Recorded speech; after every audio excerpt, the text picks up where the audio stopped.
서울의 한적한 변두리 한 태평에 낡은 정비소 위로 장마철의 폭우가 맹렬하게 쏟아붓고 있었다. 그는 하루의 마지막 작업을 마치고 셔터를 내릴 준비를 하고 있었다. 이 작고 기름때 낀 공간은 세상을 등지고 조용한 삶을 살고 싶었던 그에게 유일한 성역이었다. 과거 특수부대 정비 기술자였던 그의 움직임에는 여전히 절도 있는 규율과 주변을 경계하는 습관이 남아있었다. 그는 더 이상 시끄러운 세상과 엮이고 싶지 않았다. 바로 그때였다. 끼익! 날카로운 마찰음과 함께 그의 정비소 앞으로 검은색 최고급 세단 한 대가 미끄러지듯 멈춰 섰다. 엔진은 몇 번 컥컥거리더니 이내 완전히 죽어버렸다. 차에서 내린 것은 온몸이 비에 흠뻑 젖은 한 여자였다. 그녀의 옷은 심플했지만 비에 젖었음에도 불구하고 고급스러운 재질이라는 것을 알 수 있었다. 그녀는 겁에 질린 듯 계속해서 어두운 길의 저편을 돌아보았다. 그녀는 누군가에게 쫓기고 있었다. 제발 제 차 좀 봐주세요. 급해요. 돈은 얼마든지 드릴게요. 그녀의 목소리는 긴장과 다급함으로 떨리고 있었다. 태평은 마음이 내키지 않았다. 늦은 밤 거센 폭풍 후 그리고 말썽에 휘말리고 싶지 않은 마음. 그는 거절하려 했다. 죄송하지만 문 닫았습니다. 하지만 그녀의 눈에 서린 단순한 다급함을 넘어선 절박함과 공포가 그의 마음을 움직였다. 그것은 그가 과거에 지겹도록 보았던 생존의 위협에 직면한 자의 눈빛이었다. 그는 마지못해 고개를 끄덕였다. 그는 차의 보닛을 열었다. 엔진룸은 비정상적일 정도로 깨끗했고 일반 차량에서는 볼 수 없는 특수한 부품들이 장착되어 있었다. 이것은 평범한 차가 아니었다. 그의 기술자로서의 호기심이 발동했다. 그는 즉시 문제를 진단했다. 기계적인 고장이 아니었다. 배터리는 정상이지만 점화 플러그와 연료 분사 장치가 모두 죽어 있었다. 완벽한 전자계통의 문제였다. 그리고 그는 문제의 근원을 찾아냈다. 자동차의 메인 ECU 엔진 제어 장치의 전선 다발 사이에 교묘하게 숨겨진 작은 장치. 그것은 원격으로 자동차의 전자 장비를 마비시키기 위해 설계된 군용 등급의 전자 교란 장치였다. 평범한 정비사라면 절대로 손을 쓸 수 없는 물건이었다. 하지만 한태평은 평범한 정비사가 아니었다. 그는 특수부대 시절 이런 종류의 장비를 수도 없이 다뤄보았다. 그는 그것이 무엇인지 그리고 어떻게 무력화시키는지 알고 있었다. 그는 장치를 억지로 제거하려 하지 않았다. 그것은 오히려 자동차의 모든 시스템을 영구적으로 망가뜨리는 안전장치를 작동시킬 수 있었다. 대신 그는 물리적인 해킹을 시작했다. 그는 놀라운 속도와 정확성으로 자신의 공구함에서 몇 가닥의 전선과 도구를 꺼내 교란 장치를 우회하는 새로운 회로를 즉석에서 구성하기 시작했다. ECU의 핵심 기능을 교란 장치로부터 분리하여 직접 동력을 연결하는 방식이었다. 그것은 전자공학과 기계학에 대한 깊은 이해가 없이는 불가능한 즉흥적이지만 천재적인 해결책이었다. 윤채리는 그의 현란한 손놀림을 넋을 잃고 바라보고 있었다. 그의 무뚝뚝한 태도와는 정반대로 그의 손은 기계와 대화하듯 자신감 넘치고 정확했다. 시동 걸어봐요. 그가 손의 기름을 닦으며 퉁명스럽게 말했다. 체린이 운전석에 올라 키를 돌리자 죽었던 엔진이 언제 그랬냐는 듯 이전보다 더 강력한 포효와 함께 되살아났다. 그녀가 막 감사의 인사를 하려던 순간 길 저편에서 두 대의 검은색 SUV 헤드라이트 불빛이 빠른 속도로 다가오는 것이 보였다. 태평의 표정이 굳어졌다. 가요. 빨리. 체린은 망설이지 않았다. 그녀는 조수석에 두툼한 현금 뭉치를 던져놓고 그에게 의미심장한 눈빛을 한번 보낸 후 맹렬한 속도로 정비소를 빠져나갔다. SUV들이 그녀의 뒤를 쫓아 스쳐 지나가는 순간 거리는 다시 폭풍우 속의 정적에 휩싸였다. 태평은 빗속에 서서 사라지는 두 개의 붉은색 테일라이트를 바라보고 있었다. 그의 발치에는 그가 평생 만져본 적 없는 거액의 현금 뭉치가 떨어져 있었다. 그는 자신이 방금 단순히 차 한 대를 고친 것이 아니라는 것을 알았다. 그는 훨씬 더 위험한 무언가에 개입해버렸다. 그의 조용했던 삶은 이제 공식적으로 끝났다. 그 낯선 여자는 그를 자신의 폭풍 속으로 끌어들인 것이다. 폭풍우가 지나간 아침 한태평은 자신의 정비소에서 어젯밤에 그녀가 던져놓고 간 돈뭉치를 멍하니 내려다보고 있었다. 그는 그 돈에 손도 대지 않았다. 그는 무언가 잘못되었고 곧 성가신 일이 닥칠 것이라는 불길한 예감에 사로잡혀 있었다. 그의 예감은 틀리지 않았다. 어젯밤의 그 차는 아니었지만 깨끗하고 위압적인 검은색 세단 한 대가 그의 정비소 앞에 멈춰 섰다. 뒷문이 열리고 윤채린이 내렸다. 그녀는 완전히 다른 사람이 되어 있었다. 어젯밤에 비에 젖은 절박한 모습은 온데간데 없고 날카롭게 재단된 비즈니스 정장에 완벽하게 정돈된 머리, 그리고 차갑고 전문적인 표정을 하고 있었다. 그녀의 양옆에는 심각한 표정의 다른 남자 2명이 서 있었다. 그녀에게서는 권위가 느껴졌다. 태평은 그녀의 변신의 순간 할 말을 잃었다. 그녀는 단도직입적으로 본론을 꺼냈다. 그녀는 자신의 품 안에서 공무원증을 꺼내 보여주었다. 저는 국가정보원 대테러 분석팀장 윤채린입니다. 태평의 눈이 커졌다. 그녀는 상황을 설명하기 시작했다. 그가 고쳤던 차는 특수작전용 차량이었고 그가 무력화시켰던 장치는 군용 등급의 EMP 교란 장치였다는 것. 그녀는 거대 무기 밀매 조직의 보스인 양진태 회장의 범죄 증거를 확보하는 임무를 수행하던 중 매복에 당했다는 것.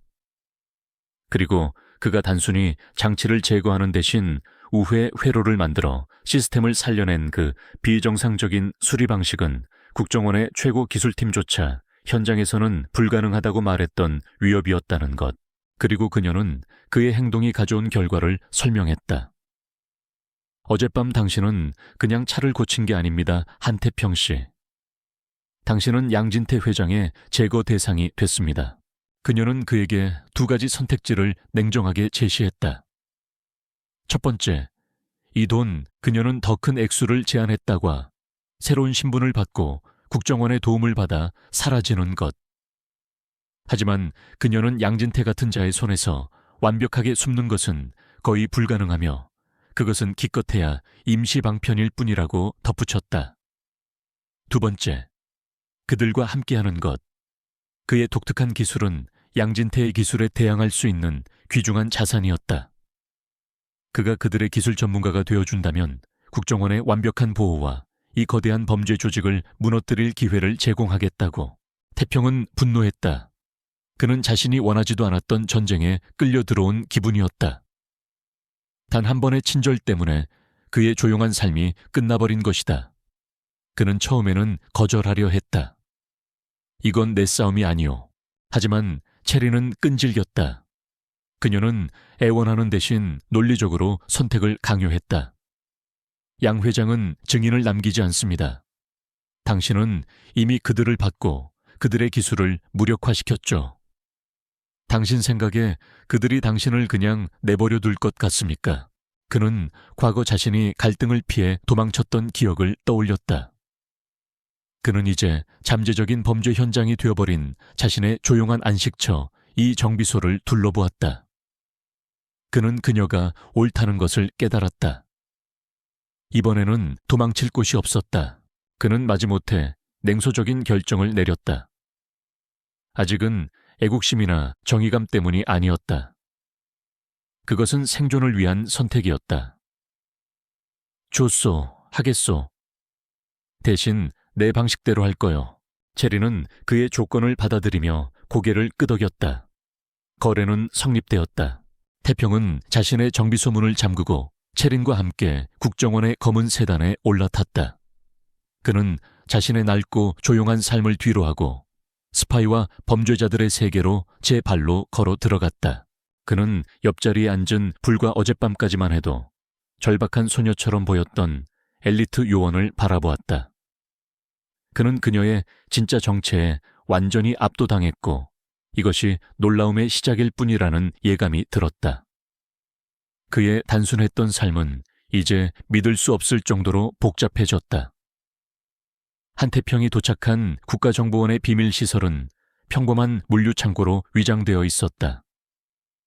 하지만 그 안은 모든 정비사가 꿈꾸는 최첨단 장비와 임무를 위해 대기 중인 고성능 특수 차량들로 가득 찬 거대한 비밀 개조 공장이었다.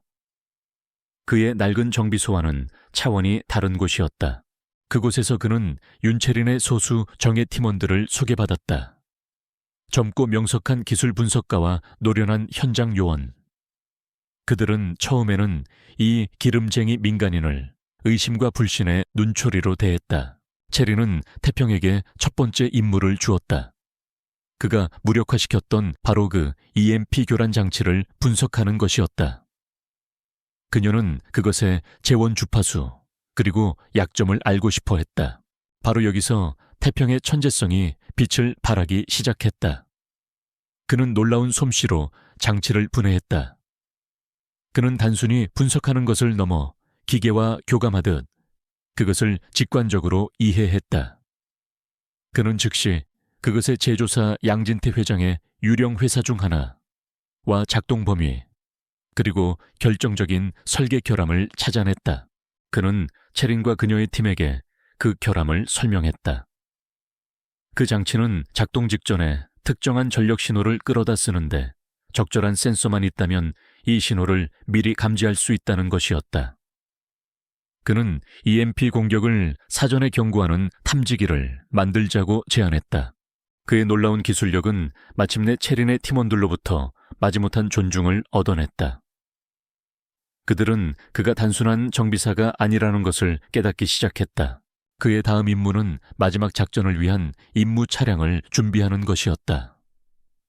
태평은 새로운 차량의 셰시를 보강하고 엔진 성능을 극한까지 튜닝했으며 가장 중요하게는 자신이 직접 만든 EMP 방호 시스템과 탐지기를 설치했다. 그는 기계와 함께 있을 때 비로소 평화를 찾는 장인이었다. 이 기간 동안 그와 체린의 교류는 잦아졌다. 그들은 함께 밤을 새우며 일했다. 딱딱했던 관계는 점차 서로를 인정하는 전문적인 파트너십으로 발전하고 있었다. 한편 양진태 회장은 분노에 휩싸여 있었다. 윤채린은 흔적도 없이 사라졌다. 그녀가 가져간 증거는 그의 목을 조여오는 시한폭탄과도 같았다. 그는 유일한 단서인 그녀가 마지막으로 목격된 그 정비소에 모든 자원을 집중했다. 그의 부하들은 한태평이라는 이름의 그 미스터리한 정비사를 추적하기 시작했다. 그의 기록은 그의 나이에 비해 의심스러울 정도로 깨끗했고 이는 무언가 숨겨진 과거가 있음을 암시했다. 양진태는 간단한 명령을 내렸다. 그 자를 찾아 무슨 수를 써서라도 그 여자가 어디 있는지 불게 만들어. 위협의 그림자가 태평의 등 뒤로 드리워지고 있었다. 양진태의 부하들은 그의 사진을 들고 주변을 탐문하고 CCTV를 뒤지기 시작했다. 그들은 점점 더 가까이 다가오고 있었다. 비밀 차고 안에서 태평은 임무 차량의 마지막 작업을 끝마치고 있었다. 그는 이 안전한 공간 밖에서 자신의 오래된 삶과 신원을 향해 거대한 그물망이 좁혀오고 있다는 사실을 전혀 알지 못했다. 위협은 더 이상 추상적인 것이 아니었다. 그것은 이제 그를 향해 직접 다가오고 있었다. 국정원 비밀 시설 안에서 한태평은 임무 차량 개조에 상당한 진전을 보이고 있었다.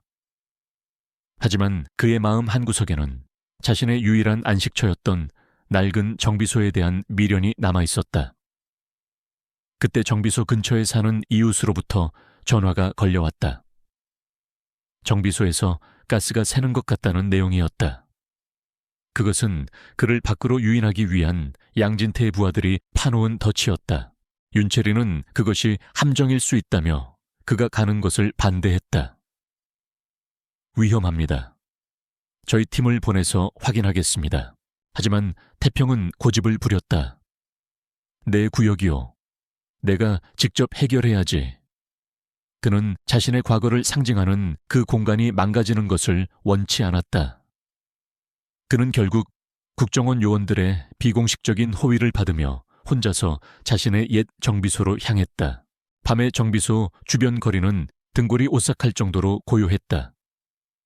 그의 특수부대 시절에 단련된 본능이 무언가 잘못되었다고 경고하고 있었다. 그는 조심스럽게 정비소 안으로 들어섰다. 모든 것이 그대로인 것 같았지만 그는 작은 디테일의 차이를 발견했다. 공구의 위치가 미세하게 바뀌어 있었고 바닥에는 새로운 긁힌 자국이 나 있었다. 덫이 발동했다. 어둠 속에서 양진태의 부하들이 나타나 순식간에 그를 포위했다. 그들은 잘 훈련된 전문가들이었고 그들의 손에는 소음기가 달린 총이 들려 있었다. 우리와 함께 가줘야겠다, 한태평 씨. 회장님께서 묻고 싶은 게 많으시단다.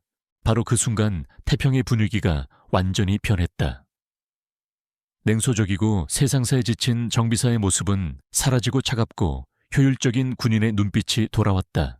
그는 순식간에 바닥에 폐유통을 걷어차 바닥을 미끄럽게 만들었다. 그리고는 가장 가까이 있던 자의 관자놀이를 묵직한 렌치로 가격했다. 정비소는 순식간에 그의 전쟁터가 되었다. 그는 자동차 리프트를 이용해 엄폐물을 만들고 공구들을 즉석 무기로 사용하며 정확하고 경제적인 움직임으로 상대를 하나씩 무력화시켰다. 그것은 정비사가 아닌 고도로 훈련된 특수부대 요원의 전술이었다. 밖에서 대기하던 국정원 요원들이 소란을 듣고 지원을 위해 들이닥쳤고 싸움은 순식간에 끝났다. 정비소는 엉망이 되었다. 잠시 후 현장에 도착한 체리는 그의 압도적인 전투 능력을 보고 충격에 빠진 얼굴로 그를 바라보았다. 그녀는 그를 더 이상 단순한 기술자로 볼 수 없었다. 당신 대체 정체가 뭐요? 그는 마침내 자신의 과거 일부를 털어놓았다. 특수부대 정비 기술자였다는 사실과 부패한 무기상이 납품한 결함 있는 장비 때문에 동료들을 잃고 그 모든 것에 환멸을 느껴 군을 떠났다는 사실을. 그는 그 세상을 피해 이곳으로 도망쳐왔지만 결국 그 세상이 다시 그를 찾아낸 것이다. 그의 마지막 망설임이 사라졌다. 그는 더 이상 이 싸움의 단순한 조력자가 아니었다. 그는 완전히 이 전쟁에 뛰어들기로 결심했다. 그의 조용한 삶을 되찾을 유일한 방법은 이 싸움을 영원히 끝내는 것뿐이었다. 그는 이전과는 완전히 다른 차갑고 단단한 결의의 찬눈으로 체린을 바라보았다. 갑시다, 윤 팀장. 그 양진태라는 작자 내가 직접 만나야겠소. 희생자는 이제 사냥꾼이 되었다. 이 선언과 함께 전쟁의 마지막 단계를 향한 문이 열리고 있었다. 한태평에 대한 공격 이후 국정원 비밀시설의 분위기는 그 어느 때보다 무겁고 긴장감이 넘쳤다. 더 이상 기다릴 시간이 없었다. 그들은 최진석이 또 다른 공격을 감행하기 전에 먼저 움직여야만 했다. 윤채리는 마지막 작전 계획을 브리핑했다. 그녀가 일장에서 확보했던 데이터 칩은 양진태의 범죄 네트워크의 일부에 불과했다. 그의 모든 범죄가 기록된 마스터키는 다른 칩에 담겨 그의 철통 경호 속 차량 행렬 콘보이 안에 있는 서류 가방에 보관되어 있었다. 작전명 트로이 목마. 그들의 임무는 양진태의 차량 행렬이 움직이는 동안 그들의 차량에 최대한 근접하여 데이터 수합을 실행하는 것이었다. 체린이 개발한 특수 장비를 이용해 양진태의 칩에 담긴 원본 데이터를 무선으로 복사하는 동시에 가짜 손상 파일을 그의 칩에 업로드하는 방식이었다. 이 위험천만한 작전에서 각자의 역할은 명확했다. 체린은 작전의 지휘관이자 데이터 수합 장비를 직접 작동할 요원이었다. 그리고 한태평은 그가 직접 튜닝하고 개조한 임무 차량의 운전 수의자 실시간으로 적의 방어 시스템을 무력화시킬 기술 장교였다. 작전 전날 밤 두 사람은 말없이 커피를 나누어 마셨다. 태평이 먼저 입을 열었다. 내일 죽을 수도 있어. 두려움이 아닌 사실을 확인하는 군인의 목소리였다. 체린이 그를 바라보며 대답했다. 우리는 함께 돌아올 겁니다. 두 사람 사이에는 생사를 함께하는 전회와 그 이상의 미묘한 신뢰가 흐르고 있었다.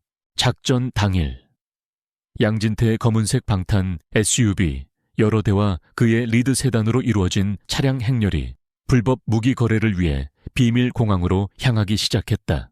평범해 보이지만 강력한 심장을 가진 태평이 개조한 차가 그들의 추격을 시작했다. 서울 외곽의 고속도로 위에서 마지막 도박이 시작되었다. 태평은 자신이 만든 전자전 장비에 스위치를 올렸다. 그는 먼저 통신 제모를 작동시켜 그들이 외부 지원을 요청하지 못하게 만들었다. 그리고는 목표를 설정한 EMP 펄스를 이용하여 가장 뒤쪽의 경호 차량의 전자장비를 순간적으로 마비시켰다. 차량 한 대가 비틀거리며 대열에서 이탈했다. 이제 그는 양진태의 리드 세단 바로 옆으로 차를 붙여야만 했다. 적의 운전수들 역시 고도로 훈련된 전문가들이었다. 고속도로 위에서 차량들 사이를 오가는 숨막히는 운전 실력과 두뇌 싸움이 벌어졌다. 마침내 태평이 기회를 잡았다. 그는 완벽한 기동으로 양진태의 차 바로 옆에 나란히 붙는 데 성공했다. 지금이요 체리는 데이터 수합 장치를 작동시켰다. 그녀의 노트북 화면에 데이터 전송률을 나타내는 진행 막대가 나타났다. 그들에게 허락된 시간은 불과 30초였다. 자신들의 차 옆에 붙은 낯선 차량과 이상한 장비를 들고 있는 체린을 발견한 양진태가 상황을 파악했다. 그의 눈의 살기가 번뜩였다. 그는 운전수에게 소리쳤다. 저 차를 막아 들이받아. 양진태의 리드 세단이 그들의 차를 향해 맹렬하게 돌진하며 차체를 부딪혔다. 쾅 하도에 측에 지원지다. 체린의 노트북 화면 속 진행 막대가 100%에 도달하기 직전 두 대의 차가 부딪히는 굉음과 함께 그들의 차가 고속도로 위에서 통제불능 상태로 빙글빙글 돌기 시작했다. 타이어가 찢어지는 날카로운 소음과 찌그러지는 금속음, 그리고 모든 것이 암전되었다. 그들의 목숨과 작전의 성공 여부가 모두 불확실한 그 절체절명의 순간 오장의 막이 내렸다. 찌그러진 차체 안에서 한태평은 의식을 잃은 윤채린을 필사적으로 보호하고 있었다. 그의 뛰어난 운전 실력 덕분에 차는 전복을 면했지만 충격은 엄청났다. 그는 온몸이 쑤시는 고통 속에서도 먼저 그녀의 상태를 확인했다. 그때 박살난 노트북 화면이 그의 눈에 들어왔다. 모든 것이 실패했다고 생각한 바로 그 순간 체린의 손목에 채워진 안전 데이터 링크 기능이 있는 작은 시계에서 초록색 불빛이 깜빡였다. 그리고 액정 위에 짧은 메시지가 떴다. 전송 완료. 마지막 1밀리초의 순간에 데이터는 완벽하게 국정원 서버로 전송되었던 것이다. 그들은 성공했다. 태평의 얼굴에 씁쓸한 만족감의 미소가 번졌다. 이제 남은 것은 지원군이 도착할 때까지 살아남는 것뿐이었다. 양진태의 부하들이 무기를 든 채 그들을 향해 다가오고 있었다. 태평은 의식을 잃은 체린을 차 밖으로 끌어내 방탄 기능이 있는 차체를 방패 삼아 몸을 숨겼다. 그는 묵직한 타이어 렌치를 손에 쥐었다. 그의 눈빛은 다시 차가운 군인의 눈빛으로 돌아와 있었다.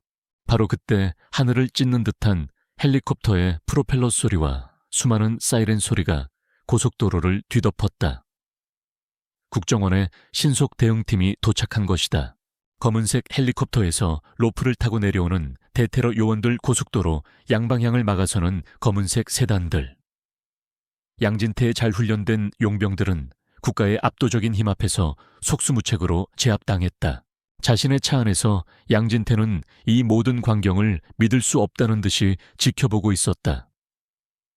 그의 철옹성 같던 제국이 바로 이 고속도로 위에서 무너져 내리고 있었다. 그의 차문이 거칠게 열리고 국정원 요원이 그에게 수갑을 채웠다.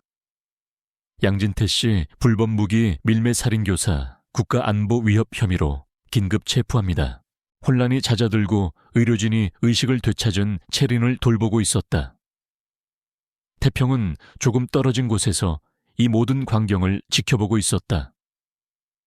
그는 다시 기름과 피로 얼룩진 평범한 정비사가 되어 있었다. 하지만 그는 거대한 범죄 조직을 무너뜨리는데 결정적인 역할을 했다. 들것에 실려가던 체린이 그를 바라보았다. 번쩍이는 경광등과 폴리스 라인 너머로 두 사람의 시선이 마주쳤다. 어떤 말도 필요 없었다.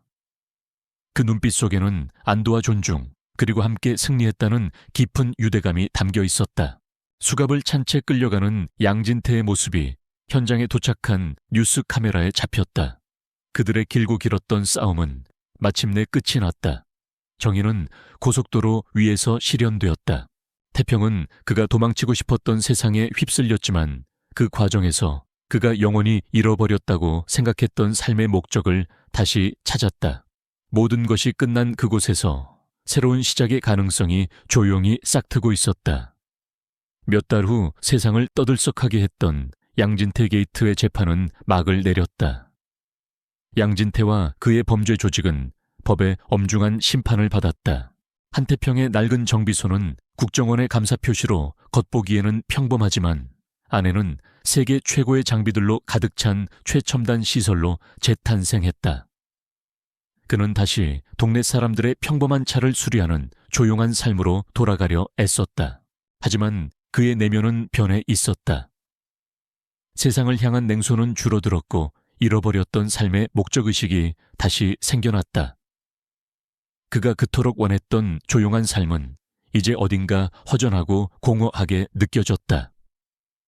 그는 자신도 모르게 그날의 아드레날린과 치열했던 파트너십을 그리워하고 있었다. 어느 날 오후 윤채린이 그를 찾아왔다. 그녀는 날카로운 정장이 아닌 편안한 청바지와 스웨터 차림이었다. 그녀는 더 이상 임무 중인 요원이 아니라 한 사람의 윤채린으로서 그 앞에 섰다. 두 사람은 깨끗한 정비소 안에서 평범한 커피를 나누어 마셨다. 대화는 편안했다. 체린은 그에게 마지막 제안을 했다. 국정원에서 그의 능력을 높이사 특수작전 차량을 전담하는 첨단 기술 차량팀을 신설했으며 그에게 초대 팀장직을 제안하고 싶다는 것이었다. 이 자리는 당신을 위한 자리입니다, 한태평 씨. 당신의 능력이 이제는 어둠 속에서 썩히는 대신 국가를 위해 쓰였으면 합니다. 태평은 자신의 완벽한 새 정비소와 새로운 삶을 제안하는 그녀를 번갈아 보았다. 그는 마침내 냉소가 아닌 진심 어린 미소를 지었다. 그는 그 제안을 수락했다. 그는 과거의 동료들의 명예를 지키고 자신이 믿을 수 있는 목적을 위해 자신의 기술을 쓸 수 있는 길을 찾은 것이다. 이야기의 마지막 장면. 국정원의 비밀시설. 깔끔한 기술팀 점프수트를 입은 한태평은 자신이 새롭게 설계한 임무 차량 프로토타입에 대해 윤채린에게 열정적으로 설명하고 있었다. 그는 더 이상 마지못해 끌려온 영웅이 아니었다. 그는 자신의 분야에서 자신감 넘치는 리더가 되어 있었다. 이 차는 절대 멈추지 않을 거요. 그것은 기계에 대한 약속이자 자기 자신과 그들의 새로운 임무에 대한 다짐이었다. 체리는 전문적인 존경과 인간적인 따뜻함이 담긴 눈으로 그를 바라보며 대답했다. 알아요. 당신이 있으니까. 두 사람은 나란히 서서 그들의 새로운 파트너십을 상징하는 새로운 차량을 바라보고 있었다. 빗속과 화염 속에서 단련된 그들의 관계는 이제 함께 만들어갈 미래의 단단한 토대가 되었다.